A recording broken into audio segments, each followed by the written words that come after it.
BUP এর F++ ইউনিটের সাধারণ জ্ঞানের প্রশ্ন বিশ্লেষণ ক্লাসে তোমাদেরকে স্বাগতম। আজকে আমরা মূলত বিইউপির F++ ইউনিটের সাধারণ জ্ঞানের বিগত 5 বছরের প্রশ্ন বিশ্লেষণ করব।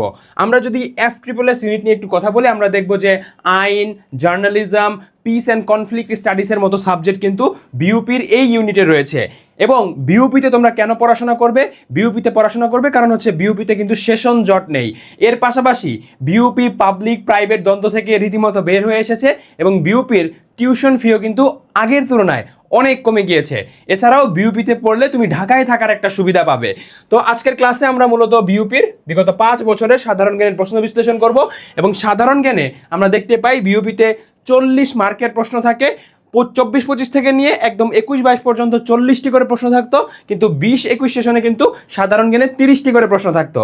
এর পাশাপাশি আরেকটা জিনিস বলে রাখি তোমাদের, বিইউপির 25-26 ইউনিটের যে প্রশ্ন বা 25-26 সালের যে প্রশ্ন, সেই প্রশ্নটা কিন্তু পাওয়া যায়নি। এজন্য আমরা 24-25 থেকে নিয়ে 20-21 পর্যন্ত আমাদের প্রশ্ন সাজিয়েছি। এখন আমরা যদি 5 বছরের প্রশ্নগুলো দেখি, সাধারণ জ্ঞানের কোন কোন টপিকগুলো আমাদের গুরুত্বপূর্ণ সেই জিনিসটা তো এখানে থাকবেই। এর পাশাপাশি কিন্তু সর্বশেষ তোমার জন্য থাকবে বিইউপির জন্য, বিইউপির F++ ইউনিটের জন্য কোন 20টা টপিক তোমাকে অবশ্যই পড়ে যেতে হবে। এবং তুমি যদি এই 20টা টপিক খুব ভালোভাবে দেখে যেতে পারো, তাহলে বিইউপির F++ ইউনিটে টপ করার ক্ষেত্রে তুমি অনেকের কাছ থেকে এগিয়ে থাকবে। তাহলে আমরা যদি দেখি একটুখানি যে কোন কোন টপিকগুলো থেকে প্রশ্ন আসে, তাহলে আমরা দেখব সাম্প্রতিক থেকে 24-25 সেশনে 10টি, 23-24 সেশনে 60টি, 22-23 সেশনে 60টি, 21-22 সেশনে 8টি, 20-21 সেশনে 12টি, মোট 46টি প্রশ্ন এসেছে সাম্প্রতিক থেকে। তাহলে বোঝাই যাচ্ছে সাম্প্রতিক কিন্তু বিইউপির F++ ইউনিটের জন্য গুরুত্বপূর্ণ। তারপরে বাংলাদেশের পরিচয়, সীমান্ত, প্রশাসনিক ইউনিট এবং ভৌগোলিক উপনাম, এই টপিকটা থেকে 24-25 সেশনে 2টি, 23-24 সেশনে 3টি, 22-23 সেশনে 2টি, 21-22 সেশনে 4টি এবং 20-21 সেশনে কিন্তু 1টি। এবং বিগত 5 বছরে আমরা দেখতে পাই এই টপিকটা থেকে প্রায় 12টি প্রশ্ন এসেছিল। তারপরে জাতিপুঞ্জ, জাতিসংঘ এবং অন্যান্য আন্তর্জাতিক সংস্থা থেকে 24-25 সেশনে 2টি, 22-23 সেশনে 3টি, 21-22 সেশনে 3টি, 20-21 সেশনে 2টি।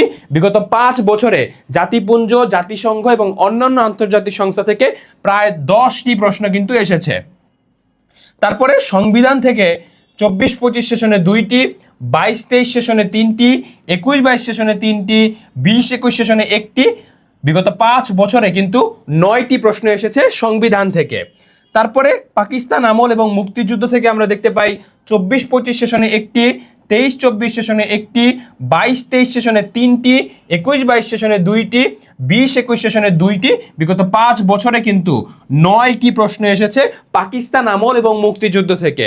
এবং এই টপিকটা যেই সরকারি থাকুক না কেন, আমাদের জন্য কিন্তু এই টপিকটা অনেক বেশি গুরুত্বপূর্ণ। তারপরে এশিয়া মহাদেশ থেকে আমরা দেখতে পাই 24-25 সেশনে 3টি, 23-24 সেশনে 1টি, 22-23 সেশনে 1টি, 20-21 সেশনে 3টি। বিগত 5 বছরে কিন্তু 8টি প্রশ্ন এসেছে এশিয়া মহাদেশ থেকে। এবং এশিয়া মহাদেশ থেকে আমরা দেখতে পাই যে চীন থেকে কিন্তু সবচেয়ে বেশি পরিমাণে প্রশ্ন এসে থাকে। তারপরে বাংলাদেশের অর্থনীতি, বাজেট ও অর্থনৈতিক সমীক্ষা, সম্পদ এবং শিল্প, এই টপিকটা থেকে 24-25 সেশনে 1টি, 23-24 সেশনে 5টি, 21-22 সেশনে 2টি। এবং বিগত 5 বছরে কিন্তু বাংলাদেশের অর্থনীতি, বাজেট, সমীক্ষা, সম্পদ, শিল্প থেকে বিগত 5 বছরে আমরা 8টা প্রশ্ন দেখতে পাই। তারপরে প্রথম ও দ্বিতীয় বিশ্বযুদ্ধ, অন্যান্য যুদ্ধ ও বিপ্লব, এই টপিক থেকে 24-25 সেশনে 5টি, 23-24 সেশনে 2টি, 20-21 সেশনে 1টি। বিগত 5 বছরে কিন্তু 8টি প্রশ্ন আমরা দেখতে পাই প্রথম এবং দ্বিতীয় বিশ্বযুদ্ধ, অন্যান্য যুদ্ধ কিংবা বিপ্লব থেকে। এবং এখানে আমরা দেখতে পাই যে ফরাসি বিপ্লব কিংবা রুশ বিপ্লব থেকেই কিন্তু সবচেয়ে বেশি পরিমাণে প্রশ্ন আসে। তারপরে আইসিটি থেকে আমরা দেখতে পাই 23-24 সেশনে 4টি, 22-23 সেশনে 2টি, 21-22 সেশনে 2টি। বিগত 5 বছরে কিন্তু 8টা প্রশ্ন এসেছে আইসিটি থেকে। বাংলাদেশের জাতীয় বিষয়াবলী থেকে আমরা দেখতে পাই 23-24 সেশনে 1টি, 22-23 সেশনে 1টি, 21-22 সেশনে 2টি, 20-21 সেশনে 3টি। জাতীয় বিষয়াবলী থেকে কিন্তু বিগত 5 বছরে 60টা প্রশ্ন এসেছে। প্রত্নতাত্ত্বিক বা বিখ্যাত স্থান থেকে আমরা দেখতে পাই 24-25-এ 1টি, 23-24-এ 1টি, 22-23-এ 2টি, 21-22-এ 2টি, 20-21-এ 1টি। বিগত 5 বছরে কিন্তু প্রত্নতাত্ত্বিক বা বিখ্যাত স্থান থেকে 60টা প্রশ্ন এসেছে। খেলাধুলা থেকে আমরা দেখতে পাই 24-25-এ কোনো প্রশ্ন ছিল না FSSS ইউনিটে, 23-24-এ 2টি, 22-23-এ 2টি, 21-22-এ 2টি, 20-21-এ 1টি, বিগত 5 বছরে কিন্তু 60টি প্রশ্ন এসেছে খেলাধুলা থেকে। শিল্প সাহিত্য সংস্কৃতি থেকে আমরা দেখতে পাই 23-24-এ 3টি, 22-23-এ 2টি, বিগত 5 বছরে শিল্প সাহিত্য সংস্কৃতি এই টপিকটা থেকে 5টি প্রশ্ন এসেছে। সংবাদ মাধ্যম থেকে আমরা দেখতে পাই 24-25 সেশনে 2টি এবং 21-22-এ কেবল 3টি প্রশ্ন এসেছে এবং বিগত 5 বছরে 5টি প্রশ্ন এসেছে সংবাদ মাধ্যম থেকে। পরিভাষা থেকে আমরা দেখতে পাই 24-25 সেশনে 3টি, 23-24 সেশনে 2টি, বিগত 5 বছরে কিন্তু 5টি প্রশ্ন এসেছে পরিভাষা থেকে। বিশ্বের প্রথম, বৃহত্তম, দীর্ঘতম, ক্ষুদ্রতম এই টপিকটা থেকে 24-25 সেশনে 2টি, 22-23 সেশনে 2টি, 21-22 সেশনে 1টি, বিগত 5 বছরে কিন্তু 5টি প্রশ্ন এসেছে বিশ্বের প্রথম, বৃহত্তম, দীর্ঘতম এবং ক্ষুদ্রতম এই টপিকটা থেকে। আফ্রিকা মহাদেশ, ইউরোপ মহাদেশ, উত্তর আমেরিকা, দক্ষিণ আমেরিকা মহাদেশ, দ্বীপ এবং অঞ্চল পরিচিতি এই টপিকটা থেকে আমরা দেখতে পাই 24-25 সেশনে 1টি, 23-24 সেশনে 1টি, 22-23 সেশনে 1টি, 21-22 সেশনে 1টি, বিগত 5 বছরে কিন্তু 4টা প্রশ্ন এসেছে আফ্রিকা মহাদেশ, ইউরোপ মহাদেশ, উত্তর আমেরিকা মহাদেশ এবং দক্ষিণ আমেরিকা মহাদেশ থেকে। বাংলাদেশের নদ নদী, ভূপ্রকৃতি, সমুদ্রসীমা, সমুদ্র, জলবায়ু এই টপিকটা থেকে 24-25 সেশনে 1টি, 23-24 সেশনে 2টি এবং 21-22 সেশনে 1টি, বিগত 5 বছরে আমরা 4টা প্রশ্ন দেখতে পাই বাংলাদেশের নদ নদী, ভূপ্রকৃতি, সমুদ্র, জলবায়ু এই টপিকটা থেকে। দিবস থেকে আমরা দেখতে পাই 22-23 সেশনে 1টি এবং 21-22 সেশনে 3টি, মোট 4টি প্রশ্ন এসেছিল দিবস থেকে বিগত 5 বছরে। পদক পুরস্কার থেকে 23-24 সেশনে 1টি, 22-23 সেশনে 1টি এবং 20-21 সেশনে 1টি, মোট 3টি প্রশ্ন কিন্তু এসেছে পদক পুরস্কার থেকে। দেশ, মুদ্রা, রাজধানী এই টপিকটা থেকে 22-23-এ 2টি, 21-22-এ 1টি, বিগত 5 বছরে কিন্তু 3টি প্রশ্ন এসেছে দেশ, মুদ্রা, রাজধানী থেকে।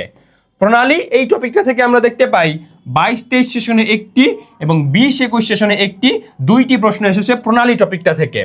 মানচিত্র থেকে আমরা দেখতে পাই 22-23 সেশনে 2টি এবং 5 বছরে কিন্তু এই 2টি প্রশ্ন এসেছে। ম্যাথ আইকিউ থেকে 24-25 সেশনে 2টি প্রশ্ন ছিল এবং বিগত 5 বছরে ম্যাথ আইকিউ থেকে 2টি প্রশ্ন এসেছে। দৈনন্দিন বিজ্ঞান থেকে বিগত 5 বছরে আমরা দেখতে পাই 24-25 সেশনে এবং 23-24 সেশনে একটি একটি করে বিগত 5 বছরে দৈনন্দিন বিজ্ঞান থেকে 2টি প্রশ্ন এসেছে।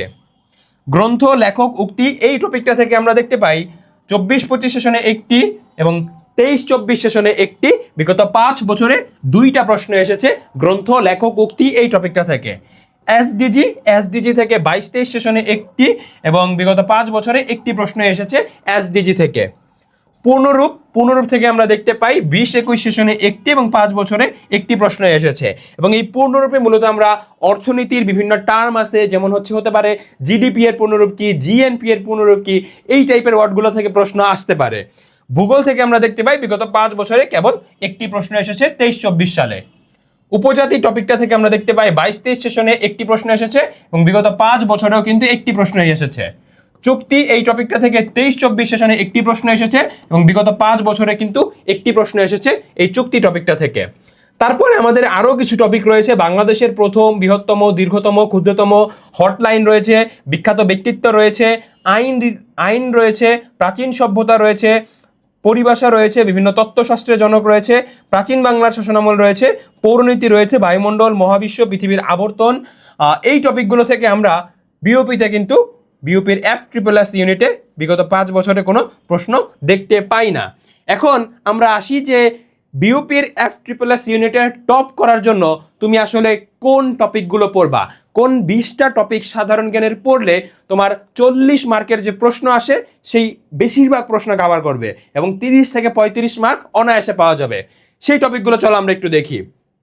প্রথমত তোমাকে যেই টপিকটা পড়তে হবে সেটা হচ্ছে সাম্প্রতিক, খুব ভালো করে পড়তে হবে, কারণ আমরা দেখেছি একদম প্রায় 50টা প্রশ্ন কিন্তু বিগত 5 বছরে সাম্প্রতিক থেকে এসেছে এবং বিউপির FSSS ইউনিটের জন্য তোমাকে অবশ্যই সাম্প্রতিক খুব ভালো করে পড়তে হবে। তারপরে দ্বিতীয়ত তোমাকে বাংলাদেশের পরিচয়, সীমান্ত, প্রশাসনিক ইউনিট, ভৌগোলিক উপনাম এই টপিকটাও খুব ভালো করে দেখতে হবে। 3 নম্বরে তোমাকে আন্তর্জাতিকের জাতিপুঞ্জ, জাতিসংঘ এবং অন্যান্য যে সকল আন্তর্জাতিক সংস্থা রয়েছে, সার্ক রয়েছে, D8 রয়েছে, ব্রিক্স রয়েছে, তারপরে আমাদের কমনওয়েলথ রয়েছে, জাতিসংঘ রয়েছে, আরও যে সকল আন্তর্জাতিক সংস্থার ভিতরে আমরা দেখতে পাই আসিয়ান রয়েছে, এই যে আন্তর্জাতিক সংস্থাগুলো আছে সেগুলো খুব ভালো করে তোমাকে দেখে যেতে হবে। 4 নম্বরে তোমাকে হচ্ছে সংবিধান থেকে পড়তে হবে। সংবিধান থেকে সচরাচর 1টা থেকে 2টা প্রশ্ন কিন্তু থাকে। পাকিস্তান আমল এবং মুক্তিযুদ্ধ খুব ভালো করে তোমাকে দেখে যেতে হবে। 6 নং হচ্ছে তোমাকে এশিয়া মহাদেশ রিলেটেড যে ধারণা সেটা রাখতে হবে। 7 নম্বর টপিক হচ্ছে তোমাকে বাংলাদেশের অর্থনীতি, বাজেট, অর্থনৈতিক সমীক্ষা, সম্পদ, শিল্প, এই টপিকটাও দেখতে হবে। এবং 8 নংয়ে তোমাকে প্রথম ও দ্বিতীয় বিশ্বযুদ্ধ, অন্যান্য যুদ্ধ ও বিপ্লব, এই টপিকটা দেখতে হবে। 9 নং তোমাকে অবশ্যই আইসিটি বিষয়টা দেখতে হবে, কারণ আমরা দেখেছি আইসিটি থেকে কিন্তু বিউপির FSSS ইউনিটে প্রশ্ন থাকে এবং আইসিটির চেষ্টা করবা যে সাম্প্রতিকের যে জিনিসগুলো ঘটে থাকে, যেটা হচ্ছে কম্পিউটার রিলেটেড বা আইসিটি রিলেটেড, সেই বিষয়গুলো দেখে যাওয়ার জন্য। 10 নম্বর তোমাকে অবশ্যই বাংলাদেশের জাতীয় বিষয়াবলী দেখতে হবে। 11 নং প্রত্নতাত্ত্বিক বা বিখ্যাত স্থান সম্পর্কে দেখতে হবে। 12 নং তোমাকে খেলাধুলা, এবং খেলাধুলা থেকে তোমার বেসিক তথ্য যেমন জানতে হবে, এর পাশাপাশি খেলাধুলা থেকে সাম্প্রতিক প্রশ্ন আসে, তো সেই জায়গাটাকেও তোমাকে খেয়াল রাখতে হবে। খেলাধুলার যে বেসিক তথ্যগুলো হয়, বিশেষ করে হতে পারে যে প্রথম বিশ্বকাপ কত সালে শুরু হয়, 1930 সালে উরুগুয়েতে, এই টাইপের প্রশ্নগুলো আসতে পারে। বা কোনো একটা শব্দ দিয়ে বললো যে এই শব্দটা কোন খেলার সাথে জড়িত, এই টাইপের প্রশ্নগুলো হচ্ছে বেসিক তথ্য। এই বেসিক তথ্যগুলো যেমন আসতে পারে, এর পাশাপাশি খেলাধুলার যদি কোনো সাম্প্রতিক জিনিস ঘটে থাকে বা আগাম কোনো সাম্প্রতিক তথ্য, সেই তথ্যগুলো তোমাকে বিউপির FSSS ইউনিটের জন্য দেখে যেতে হবে। তারপরে তোমাকে অবশ্যই শিল্প, সাহিত্য, সংস্কৃতি, এই টপিকটা দেখতে হবে। এবং 14 নম্বরে তোমাকে বিভিন্ন যে সংবাদ মাধ্যম রয়েছে, রয়টার্স, BBC, আরও যে সকল সংবাদ মাধ্যম রয়েছে সেগুলো দেখে যেতে হবে। 15 নং তোমাকে অবশ্যই পরিভাষা রিলেটেড বিষয়টা দেখতে হবে। 16 নং বিশ্বের প্রথম, বৃহত্তম, দীর্ঘতম, ক্ষুদ্রতম, এই টপিকটা দেখতে হবে। 17 নং আফ্রিকা মহাদেশ, ইউরোপ মহাদেশ, উত্তর আমেরিকা মহাদেশ, দক্ষিণ আমেরিকা মহাদেশ, দ্বীপ এবং অঞ্চল পরিচিতি, এই টপিকটা দেখতে হবে। 18 নং তোমাকে বাংলাদেশের নদ নদী, ভূপ্রকৃতি, সমুদ্র সীমা, সমুদ্র জলবায়ু, এই টপিকটা দেখতে হবে। 19 নং তোমাকে বিভিন্ন দিবস নিয়ে জানতে হবে এবং 20 নং হচ্ছে তোমাকে পদক পুরস্কার রিলেটেড বিষয়গুলো জানতে হবে। তো তুমি যদি এই টপিকটা পড়ো, আশা করি বিউপির FSSS ইউনিটে তোমার কাছাকাছি কেউ থাকবে না, তুমি কিন্তু একদম টপ পজিশন হোল্ড করতে পারবে। তো এর পরবর্তীতে আমরা চট্টগ্রাম বিশ্ববিদ্যালয়ের বি ইউনিটের প্রশ্ন নিয়ে কথা বলবো। সেই সময় পর্যন্ত আমাদের সাথেই থাকো। আসসালামু আলাইকুম।